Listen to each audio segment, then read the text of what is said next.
চলো আজ তোমাদের বিষ্ণুপুরের কয়েকটা জায়গা ঘুরিয়ে দেখাই। এই যে যার উৎসাহ সব থেকে বেশি সে চলেছে আগে আগে।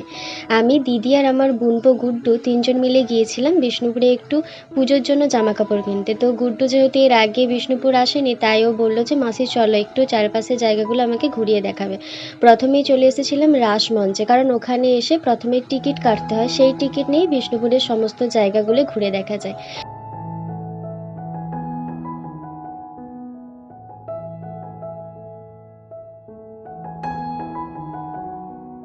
তারপর এখানে এলাম, তবে এখানে এসে ওর মনটা একটু খারাপই হয়ে গেল, কারণ বাইরে সিকিউরিটি বললেন যে ভেতরে নাকি ঢোকা যাবে না। তাই ও বলল যে ভেতরে ঢুকতে পারবো না, যখন চারিদিকটা একটু ঘুরে ঘুরেই দেখি। তারপর ও বললো যে দাও মাসি চারিদিকটা ঘুরে আমি ভিডিওগুলো বানিয়ে দিচ্ছি। পুরো মন্দির জুড়ে রয়েছে টেরাকোটার কাজ, ভীষণ সূক্ষ্ম সূক্ষ্মভাবে এই কাজগুলো করা হয়েছে। সামনের থেকে দেখলে ভীষণ সুন্দর লাগে, যদিও ক্যামেরাতে এই কাজগুলো খুব একটা ভালো বোঝা যাচ্ছিল না। রাস্তায় যাবার সময় এই মন্দিরটা চোখে পড়ে, তবে ভেতরে আর ঢোকা হয়নি, কারণ আরও একটা জায়গাকে নিয়ে যাব বলেছিলাম। তারপর আমরা এখানে আসি, তবে এখানে এসেও প্রথমেই সিকিউরিটি বলে দিলেন যে ওপরে ওঠা যাবে না। তো এখানে এসেও গুড্ডুর মনটা একটু খারাপ হয়ে গেল যে এখানেও আমি উপরে উঠতে পারবো না।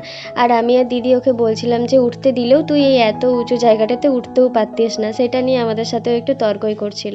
আর দেখো এই টেরাকোটার কাজগুলো কত সুন্দর, হয়তো ক্যামেরাতে খুব একটা ভালো বোঝা যাচ্ছিল না, কিন্তু অনেক সূক্ষ্মভাবে এখানে কাজগুলো করা হয়েছিল।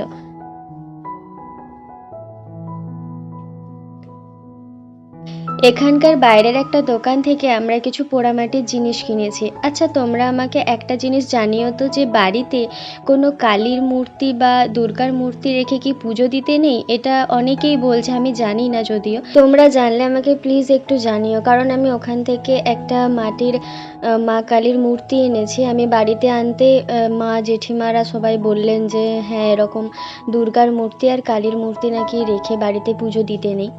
তারপর আমরা গিয়েছিলাম এই কামানের এখানে, আমরা ভেতরে ঢুকিনি, আর কারণ এইখানে কামান ছাড়া আর দেখার মতো সেরকম কিছু নেই, সেটা রাস্তার ধারেই দেখা হয়ে গিয়েছিল। আর এই ভিডিওটা আমি লুকিয়েই করেছি। এটা হলো মা ছিন্নমস্তার মন্দির। এখানে ভিডিও বা ফটো তোলা সম্পূর্ণ বারণ, তাও আমি লুকিয়ে একটু ভিডিও করেছি শুধুমাত্র স্মৃতিটাকে ধরে রাখার জন্যে। তারপর আমরা কিছু কিছু শপিং করেও নিয়েছি, মানে প্রত্যেকটা দোকানে ঘুরে ঘুরে আমরা কিছু কিছু জিনিস কিনেছি।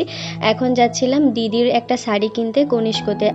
আর সেখানে যেতেই গুড্ডু বলল যে কই দাও আমি ব্যাগগুলো নিয়ে বসছি, তোমরা তাড়াতাড়ি যা কিনার কিনে ফেলো তো, কারণ ও ভীষণ বিরক্ত হয়ে যাচ্ছিল এরপর। সেদিন প্রচণ্ড গরম ছিল, রোদ সেভাবে না থাকলেও প্রচণ্ড গরম ছিল। তারপর সব কিছু কেনাকাটা কমপ্লিট করে এখন আমরা বাড়ি ফিরছি, আর বাড়ি যাবার পথেই প্রচণ্ড বৃষ্টি নেমেছিল।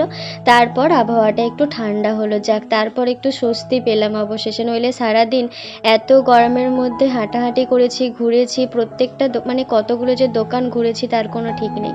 আর এই দেখো এই পোড়ামাটির জিনিসগুলো কিনে এনেছিলাম, দুটো ব্যাঙ্গেলস আর ইয়াররিংসও ছিল, কিন্তু সেই প্যাকেটগুলো আমি খুঁজে পাচ্ছিলাম না।